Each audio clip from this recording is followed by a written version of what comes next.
Welcome to Real Estate 360 Live with Ryan Sloper, the trusted name in real estate radio. Now, here's Ryan Sloper. Welcome back, everyone, to another episode of Real Estate 360 Live. I'm your host, Ryan Sloper. For those of you not familiar with our show, cover every angle of real estate under the sun, from interest rates to the economy to what's happening in Washington, anything that affects our local real estate markets. We'll talk about what's going on nationally, but then we'll, break things down and make it relative and talk about, the more metropolitan markets. Obviously, I'm located here in the D.C. metro area, and we'll kind of highlight on that. But we'll also talk about, what the national perspective is and how that actually translates. Is it actually accurate or isn't it? You can actually check out, if you have any questions, we've had people that have been writing in via the website at realestate360live.com. There's an Ask a Question button on the right-hand side. You can feel free to ask a question there. We'll be glad to get to your answers, either, in the next upcoming show. And you can also catch all of the previous shows on that website as well. We've got a bunch of stuff to jump into today, and joining me on our panel to discuss the numerous issues that we have is Louis Camerasano. Louis is a former school teacher, a former attorney, and a former general manager of a major real estate portal. He's often cited in the media as a real estate industry expert. He's been in Forbes, CNN Money, Fox Business, Smart Money, MSN, and numerous others. Louis, how you doing today? Hey, Ryan, I'm doing grand. How are you? I'm doing well. So obviously we've had a lot of stuff going on over the last couple of weeks, but much of the same. I mean, there's a lot of stuff going on, but it's more of the same result as we tend to talk about all the time. It's been interesting because we kind of had stepped back and said we had the upcoming the Fed meeting when we talked 2 weeks ago, and they met, yesterday or the day before at this point, and basically their interest rate policy is going to remain the same until they feel like there's anything further needed to do or not do. Quantitative easing will remain in place. They're going to continue the bond purchasing program with some $85 billion a month.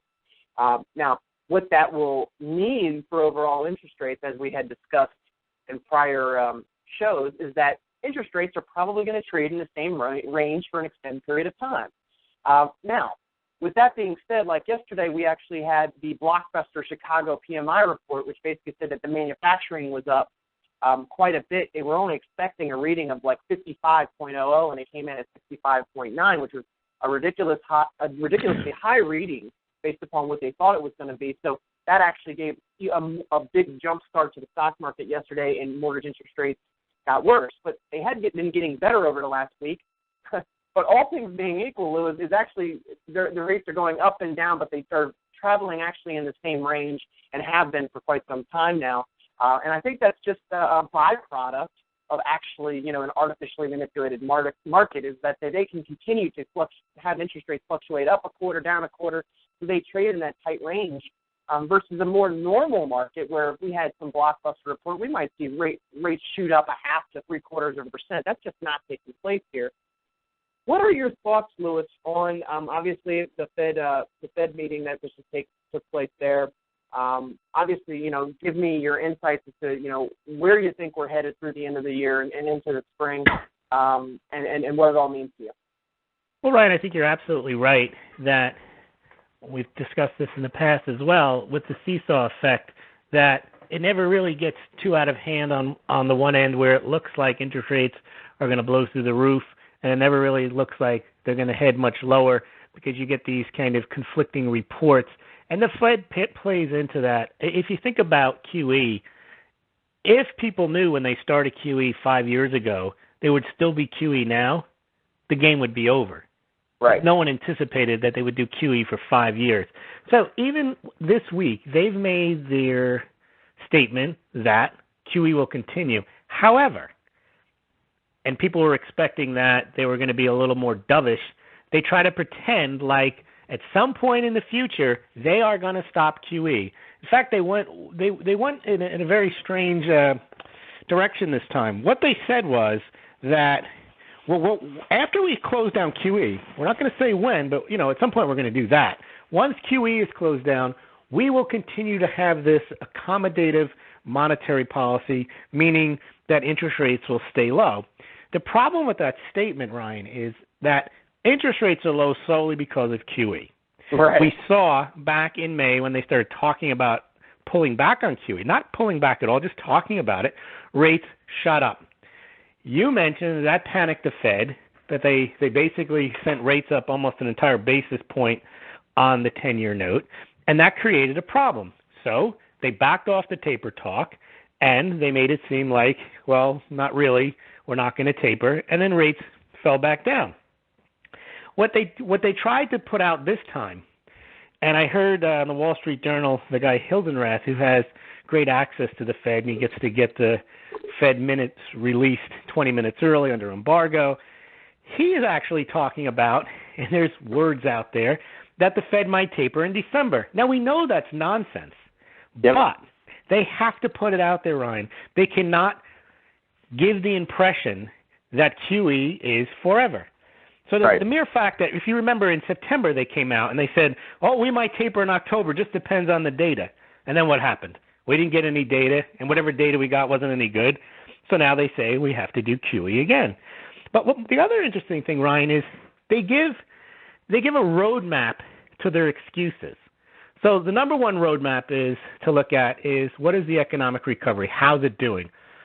Well, it's doing well, and we project it's going to do even better. And then, of course, if the projections don't pan out the way they want, there's no QE. Then they start talking about the labor market. And when they get to the labor market, they start talking about the unemployment rate. The unemployment rate goes down, but then at some point they realize, wait a minute, the unemployment rate isn't what we should be looking at. We should be looking at the labor participation rate. Well, once they start looking at that, then they're going to realize the labor market's not improving. They got to do more QE. Then they look at inflation. They say, oh, we don't have enough inflation. Our inflation target is 2 to 2.5%. We're not anywhere near that. I guess we're going to have to do more QE. Then they look over at housing. What do they see in housing? Housing was doing well. Well, housing's not doing so well anymore. Well, another excuse to do QE.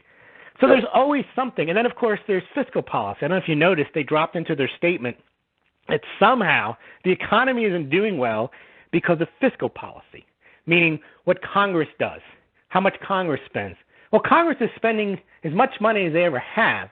The fact that they're talking about slowing spending is not really a drag on the economy. And they weren't talking about the 2-week government shutdown. They were basically talking about the sequester and that there's been a certain amount of slowdown in government spending. So the Fed has any number of built-in excuses, and we haven't even talked about possible black swans or just things that come up like Syria, to use monetary policy to print money. And that's where we're going to be. And you said it 3 months ago. They're just bluffing. They're just talking. No matter what, they're going to do QE.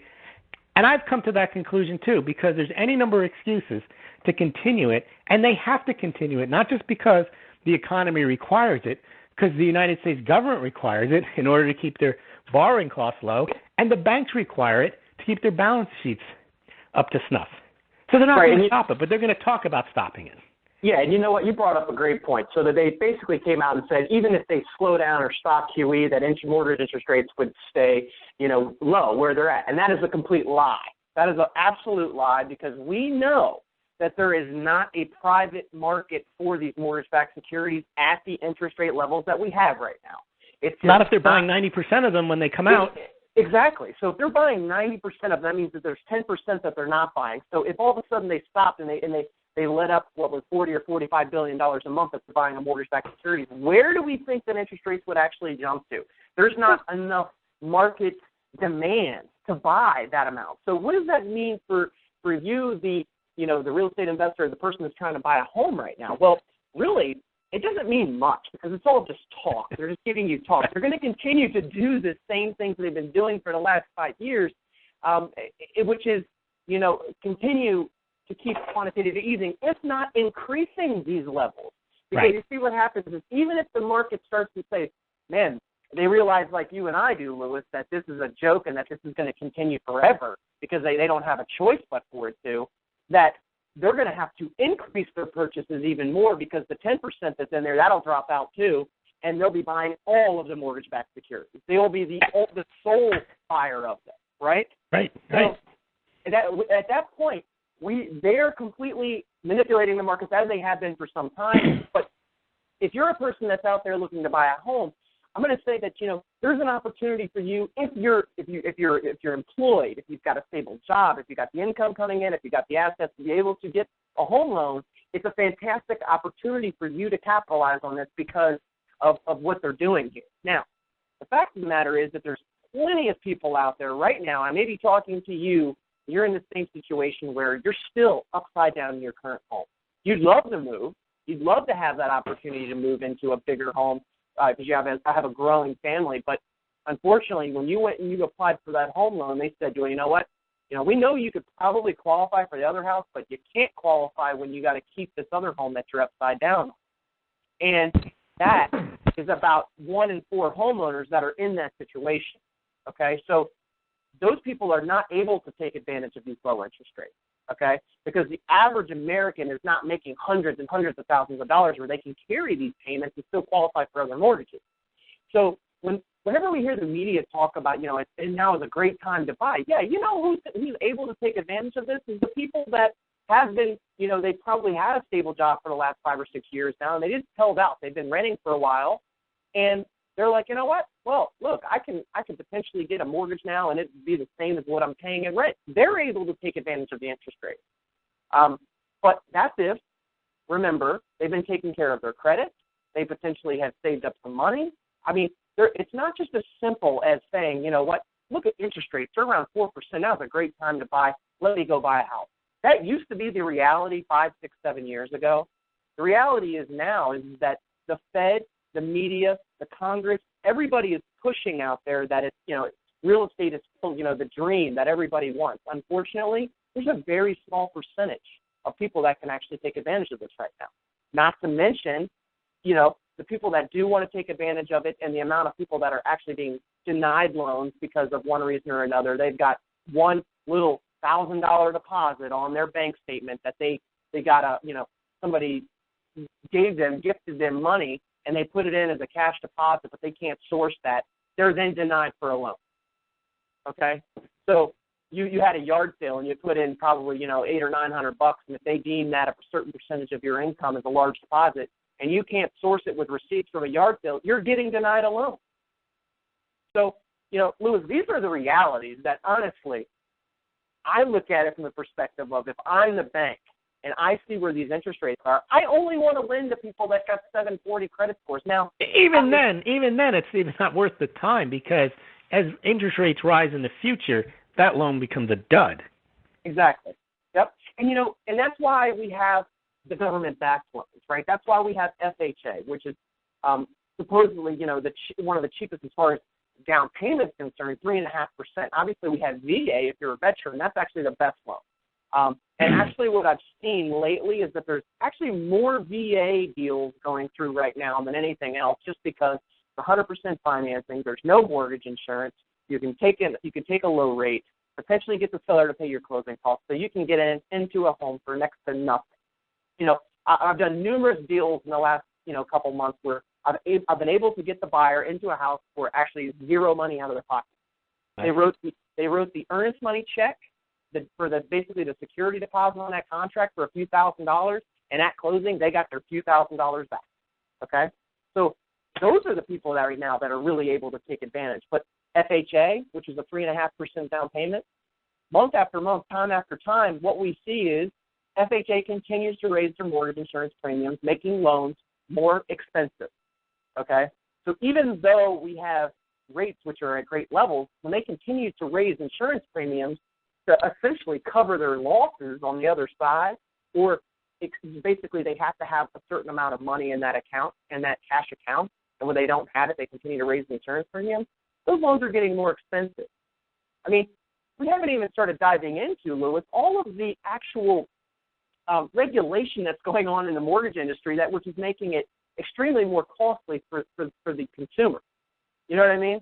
So all things being equal, it's great that they're out there, peddling that interest rates are low and it's still a great time to buy, and they continue to suppress interest rates. But at the end of the day, the only people that are really benefiting this are the big banks. They're sitting on the money. It's not like they're lending it out in mass quantities. And if anything else, we see them laying off thousands and thousands of workers week after week after week. right? What you're seeing, Ryan, is the Federal Reserve's policies are accomplishing one thing.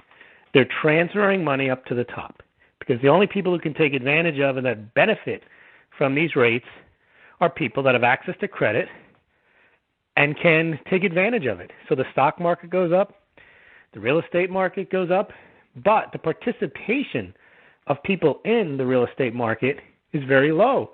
When you see 50% of homes being bought by cash, 60% institutional investors, it means they're making money flipping houses, they're making money renting them out. But the participation of the average person who's able to go out and buy a home isn't there. At least in the last real estate bubble, you had people from all walks of life that were participating in buying homes. Now, eventually, most of them lost those homes. But the point is, this is not a housing recovery or an economic recovery that's going across the board. We're spending $4 trillion or printing $4 trillion to get a few $100 billion in economic growth and a roaring stock market and some house price appreciation. But the average person isn't benefiting, and the Fed is now talking about using monetary policy to improve the labor market. Now, I don't know what more they can do other than print more money to try to improve the labor market. And that's what Janet Yellen, the nominated next Fed chairperson, is intending on doing. So for real estate, it means the Fed is going to do whatever it can for its own reasons to keep interest rates low. And that means, as a potential home buyer, you're going to have low rates. And they've lost a step or two on this housing recovery. And you're right, Ryan, they'll probably have to step up the QE. Now, all this leads to disaster. But at least in the short term, if you can somehow get access, and that's the big if, that's why talking to you is important, is to see if your credit's in shape and if you can get that loan. You know, buying a house now, even at an inflated price, is probably a good deal, because if there is an economic collapse, at least you own a home, and an economic collapse are probably deflationary in the beginning and then inflationary, and it'd be very easy to pay back your mortgage if you can get one of these 4% interest rates. You know what? And here's the interesting part, because, you know, obviously I'm a real estate agent here in Northern Virginia. I do most of my business in my home city of Bristow, Virginia. And, you know, a lot of what I see out there is agents that will basically tell buyers and sellers what they want to hear, not what they need to hear or should hear. And unfortunately, whether interest rates would be at 3%, 4%, or 7%, most people are going to say it's a fantastic time to buy, right? Because that's what the National Association of Realtors will always push out there. They always have to find a way to spin it to be positive. That's not what I'm about. That's not what the show's about. It's about actually giving you the facts. And you know what? The way I look at things is that if you're buying a primary residence, and I had this conversation with a couple the other day, you're buying a primary residence, and one of the questions they asked me, do you think that this is going to be a good investment for 5 years down the road? And I tell them, well, I don't necessarily like where we're going to be 5 years down the road from right now, but if you're locking yourself in at a 4% 30-year fixed interest rate, and on a VA loan this particular couple happened to be on, and you're buying it to put your family in this home, this is where you want to be and raise your kids, then I think it's an absolutely smart decision, because, number one, you're protecting your long-term cost of home ownership because you can lock in that mortgage payment. So if things do get disastrous, that's the one thing you don't have to worry about changing. Even if equity positions change, if you lose 50% of your home value. As long as you can meet your mortgage payments. Absolutely. And you enjoy living there. Well, and then the great thing about a VA loan is, Willis, in this particular instance, is that VA loans are assumable, okay? So at the end of the day, most people want, you know, their cost, not the price that they're buying a house, but they want their monthly cost to be affordable. Well, if a VA loan, even if the property went negative, you know, by 50% of what they bought it, there could be another veteran that comes in that could actually afford that loan at 4% if interest rates were at 8% and they couldn't buy any. Right. You made a good point. When people are borrowing money, it's your costs. Now, people are foolish when they buy cars and they look at the cost, because you're buying a depreciating asset, which you know is depreciating. But it's different with a house, because if that cost is assumable for somebody else and they can pay it, that's fine. The problem with a car loan is no one's going to assume the same car payments that you have for a car that's worth half as much as when you bought it. Yeah, but you know what? It's actually interesting that you bring up the car thing, right, Lewis? Because if somebody told me that I could buy a $200,000 Ferrari and my payment's $500, right? Because the financing was financed on over however many years they chose to make it, and that was my cost was $500, and I had the choice between that Ferrari at $500 or the Toyota Prius, and my payment was going to be $450. Which one am I going to choose? Well, it depends, but the $500 a month would probably be for 50 years. Yeah, but my point is that it's people look at that cost. If they knew that they could get the Ferrari for $500. Oh, they will. That's what car dealers do. They focus on the cost per month rather than the price of the car. But what I'm saying is that's probably, it does make some sense, but in the context of a car, it makes less sense because the car is going to lose value, whereas a home, it's not a guarantee that when you move in, the home price automatically drops 10%. I mean, a house can appreciate, can depreciate, but generally houses do retain their value, other than these fluctuations that we've seen in the last 10 years just because of the interest rate shenanigans. Yeah, and I agree with that. And that's, one of the things that I had brought up to the same couple is that, typically things will hold their value relatively good. This is actually happened to be a brand new home as well that was being discounted down a little bit. And so, I told them, I said, well, even if you make one extra payment per year, if you're worried about your equity position and you want to kind of feed into that amortization schedule, it takes you from a 30-year loan to a 22-year loan. There's numerous things that you can do, but I mean, at the end of the day, like I tell people all day long, it is not that price of the house. It is your total cost, which is your monthly payment. Is it affordable? Because on a 30-year mortgage, that's correct because it's not going to change. Absolutely. But on a floater, you have to be very concerned. On a floater. And see, here's the thing. On an adjustable rate mortgages, a lot of people tend to be shy away from them. They'll be scared. Now, for the right person, that may be working off of a W-2, right? They get a base salary, but they also get commissions, right, Lewis? It's actually like a great loan for them because they know what their base is, but they might have more money one month than another, so they can actually take and throw more money towards the principal on an adjustable. So if and when that loan does reset, and it goes up, and you're able to start eating into that balance, it's not going to be as big of a deal for them as it will be for somebody else. Well, correct, depending on how big the rate increase is. Exactly. But, here's the thing. I've had an adjustable rate mortgage on one of my investment properties for 7 or 8 years now, right? When I bought that house originally, I had a 3.5% loan, okay? That 3.5% loan stayed fixed for, I want to say it was 5 years. Then all of a sudden it jumped to 5%, 6%. Highest I ever got was 7%.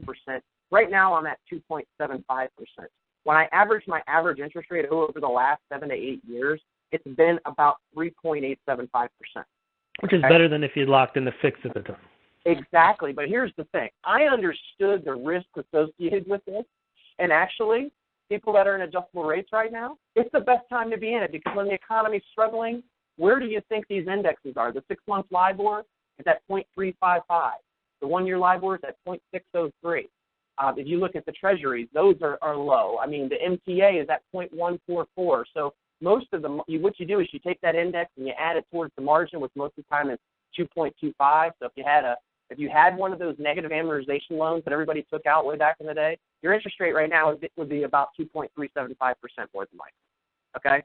So if you understand the way these mortgage programs are set up and you understand what you're getting yourself into, see, the problem was nobody actually understood these from the consumer, or they acted like they didn't understand them because all they saw was, oh, wow, I can have a $500,000 house and I can have a payment of $1,900. Well, and they viewed, and basically that was the absolute outer limit of what they could afford.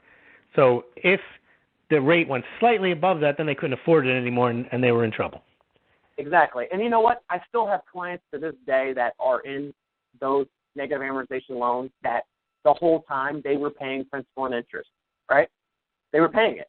Or they had multiple investment properties, so they cash flowed themselves in case there was something that came up, and then they could actually throw more money at it one month and less money at it the next month. But see, these are things like mortgages are complex, things. And I think what happened back in the day was it was just all whatever I can do to get into that house. Now, yeah, but they call that mortgage fraud. Somebody who doesn't I suppose it is. If somebody doesn't understand something and they only understand one aspect, which is how much do I pay this month, I guess it's fraud, but not really, because that person shouldn't, be allowed to have money, but that person really shouldn't be engaged in that transaction if he doesn't fully understand. And I'm sure when they call it fraud, they explain these things to the people. They just don't understand them.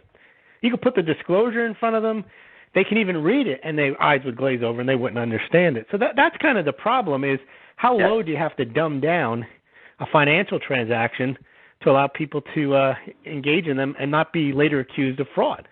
Well, what's interesting about that, Lewis, is that with all the government regulation in the mortgage business now, and Congress and everybody else, they got the qualified residential mortgage rules and everything that's coming about now, and they created new disclosures which are supposed to make things easier for the consumer to understand. Do you know what they did? They made them more complicated. Go figure. Sure. Right?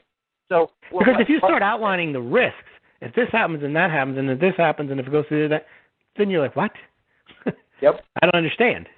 Yeah, and you know what? I can honestly say that probably the majority of people today, they I guess it's been embedded in their head that whole period of time where people were losing their house and all that, it was mainly just because of people were taking out stated income loans, no income, no assets, adjustable rate mortgages, negative amortization loans. But right. Really, it's not just because of that, okay? It's because there wasn't a solid foundation of education of what this mortgage is, how it operates, and can you really afford it, okay?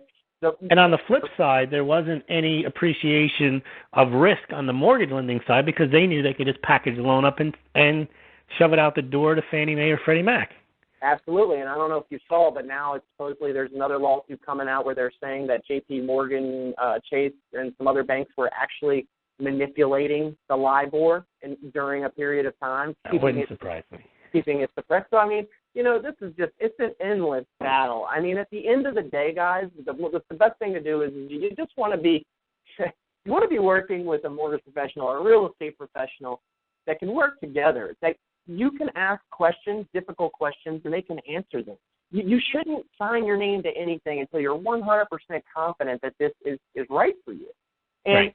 if you have any pause there in making a decision, then you need to get some clarification before you move forward. I think, it's very easy, especially when you see a house that you love, to jump at it, to write a contract immediately and worry about, what the payment is later. But, that's just not the smartest way to go about it. There will always be more houses that come on the market. You know what I mean? You have to be comfortable and clear on where you're at. And this isn't just a matter. See, that's what investors do, Ryan. You're absolutely right. Whereas the mom and pop, they see a house, they fall in love with it, and they go out of their way to get it.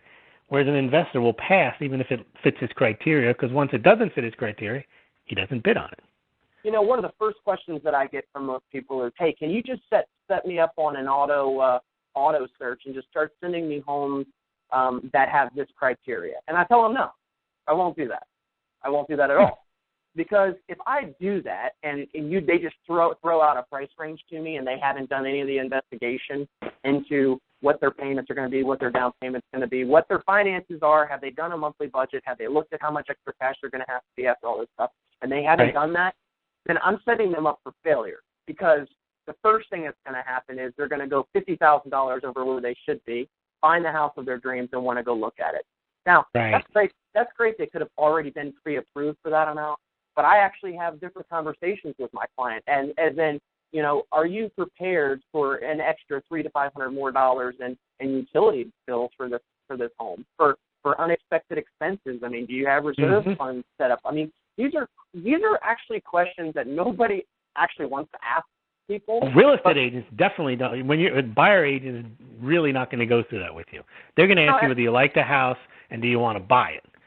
And they'll help you buy it, but that's about it. Yeah, and since I do have that finance background, I do understand how important it is, and I think that it's 90% of the transaction. Okay, it really is, because the 10% is actually finding a home that you love and writing a contract on it, but it's very easily to get emotionally wrapped up in that, where you overextend, and I see it all too often, and that's really at the end of the day, what happens when people get foreclosed on, not all the time, but a lot of the time, because a lot of the time it was just, they pushed a little bit. And I mean, there's mortgage products out there still to this day that will let you go up to a 57% debt to income ratio. 57, Louis. Now, if you're spending 57%. Well, that's better than the government's. Well, yeah. And then it's 120 for 57% of your gross income. What is left? What is left after you pay? Well, first of all, gross income. I mean, if you're in a tax bracket where the top tax bracket is 40%, you got nothing left. Exactly, and that's my point. So people can get these loans. They can get loans for a lot more than they probably should be able to. Okay, so while I criticize a lot of the underwriting guidelines because I do think a lot of it's nonsense, ratios are something very important. Oh, of course. To mention too. In fact, they should really be one of the few things. You should have very limited guidelines. There should be income guidelines, ratio guidelines, and credit history, and that's about it. Well, yeah, and you know what? There should be compensating factors. So if your ratios are higher and you've got assets and you've got 12 months, sure. Then it makes sense. But you know what? The common sense underwriting is kind of out the door. Now it's just if you get an automated approval, if you get a DU automated Fannie Mae Freddie Mac approval, and you basically have all the documentation for that automated approval, your loan is approved. If you don't, then you don't get it. I like it. I like it a lot better when there was actually an underwriter that can look at it and they could make the call on it, whether they really thought. Well, it's the free market. A good underwriter is going to make better loans than a bad underwriter, and that'll be a tribute to his risk-taking or ability to see a value in a potential borrower. And where we're at today is, see, that same underwriter, that same loan officer, that same mortgage company. He's an automaton now. Exactly. They're scared to make regards. these decisions. They're afraid somebody's going to come back on them. You know what I mean? Yep. They're afraid to make these decisions. What they should be afraid of is that the guy doesn't pay because they made a bad credit decision. Right. It's not because they screwed up and they misread a guideline or they ran afoul of something they didn't realize. Yeah, and you know what? What I've seen over the last year or so is that they're finding reasons to deny loans, even when they're good ones. Which that's a byproduct of where we're at in the market. It's a byproduct of where interest rates are. I guarantee you, when interest rates rise back up over 5%, the incentive will be there, sure. The incentive will be there. They'll approve more loans, but that's not happening anytime soon. No, and the only way it's going to happen, Ryan, is when the market forces it to happen. Meaning, and there are a lot of things at play right now where there's more than just grumbling. There's actions being taken by China, Iran, Russia, Brazil, other countries, Saudi Arabia, trying to move away from the dollar hegemony and trying to use alternative currencies. And if they're successful, they don't have to be 100% successful. China doesn't have to become the world's reserve currency. If they start setting up competing kind of international currencies, there'll be less demand for the dollar, and the Fed won't have the same power just to kind of set interest rates. I don't mean set them, but by purchasing bonds. Because when they purchase the U.S. bonds, they drive rates down.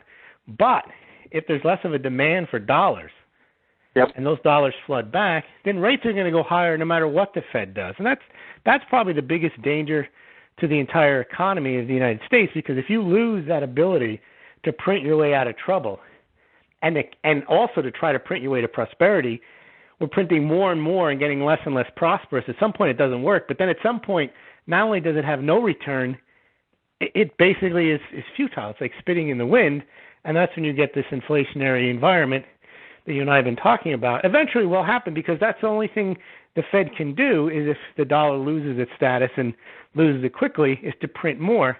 And at that point, that's when you're going to go back to the IMF, and it's going to be special drawing rights and a new monetary system. But until then, it has nothing to do with real estate, because we're not under that system yet. Yeah, and that's the crazy part about all of this right now. And Louis, we've been talking for over almost 3 years plus now about what's taking place, and every time that we think something's going to happen, it gets pushed back another 6 months or a year. So at this point, people cling to power very well. If they have something that's valuable, they don't give it up very easily. No. No matter, even if they're making all the wrong decisions, they keep covering themselves such that, the Fed should be out of business by now, because They're going to go bankrupt. They're going to need a bailout because they have $4 trillion worth of worthless paper. It's ironic, isn't it? But they'll continue to print more and more and more and more. And, like I said, and it doesn't cost them anything to print it. It's like they lost that money if they don't get it back, but it didn't cost them anything to create it. Right. And at the end of the day, for people out there that are thinking to themselves, well, okay, Ryan, so you're basically saying that interest rates are going to stay steady for an extended period. Yes, that's pretty much what my opinion is. That's what they're trying to do, and they've been successful in doing it. Yeah, and if they're not, Ryan, it means there's a catastrophe. It means the whole system doesn't work. Correct. So meaning that they're not able to manipulate the markets the way they want, that's when you have a collapse. An absolute collapse, and at that point, nobody will be absolutely worried about buying a house at that point because interest rates would be, in 10, 11, 12, 13, 14%. Right. Your worries are going to be more about, do you still have your job? There's going to be bigger issues than, can you afford a home? Yeah, and at the end of the day, with that being said, Lewis, then it's, if you're worried about buying today versus next spring, I'm not really worried about it, other than there might be a little bit more of a price appreciation that occurs between now and then that might change your payment, another $20, $30, $40, $50. So right. The advantage of buying now is that, if interest rates stay low and the supply stays low, obviously prices will probably rise a little bit. Well, you also, Ryan, you get a better selection in the fall because fewer people are looking now. Absolutely. Once comes January, people are out there starting their home search in earnest. Yeah, so now is a good time. I don't mean to buy in general. I mean to look in the fall because the foot traffic is lower. You got it. I mean, and that's what I've been telling all my clients who've been out there, and there's been just a lot more options than there was. And so, guys, if you have any questions regarding, what the Fed's doing, I mean, if you're interpreting things differently and need us to break it down a little bit differently, please go to the website at realestate360live.com and ask the question on the right-hand side. Lewis, we're coming up on the end of the show. If you wouldn't mind giving out to all of our listeners your blog and tell them where they can reach you and contact you with any questions they may have for you. Sure. As Ryan mentioned, if you go to smallgold.com, I do basically 2 or 3 blog posts a week covering economic issues that affect the real estate market. And most of it does involve, unfortunately, analyzing what the Fed does. If you go to smallgold.com, you can check that out. You can also go to the About section and contact me either via email or by my phone number. And thank you very much, Ryan, for having me today. Thanks, Lewis. I appreciate it, as always. Thank you guys for tuning in. We will be back again next week. In the meantime, if you have any questions, real estate needs, the best thing to do is to reach out to us on the website at realestate360live.com. Until we talk again, let's hope that interest rates remain steady. Talk to you soon.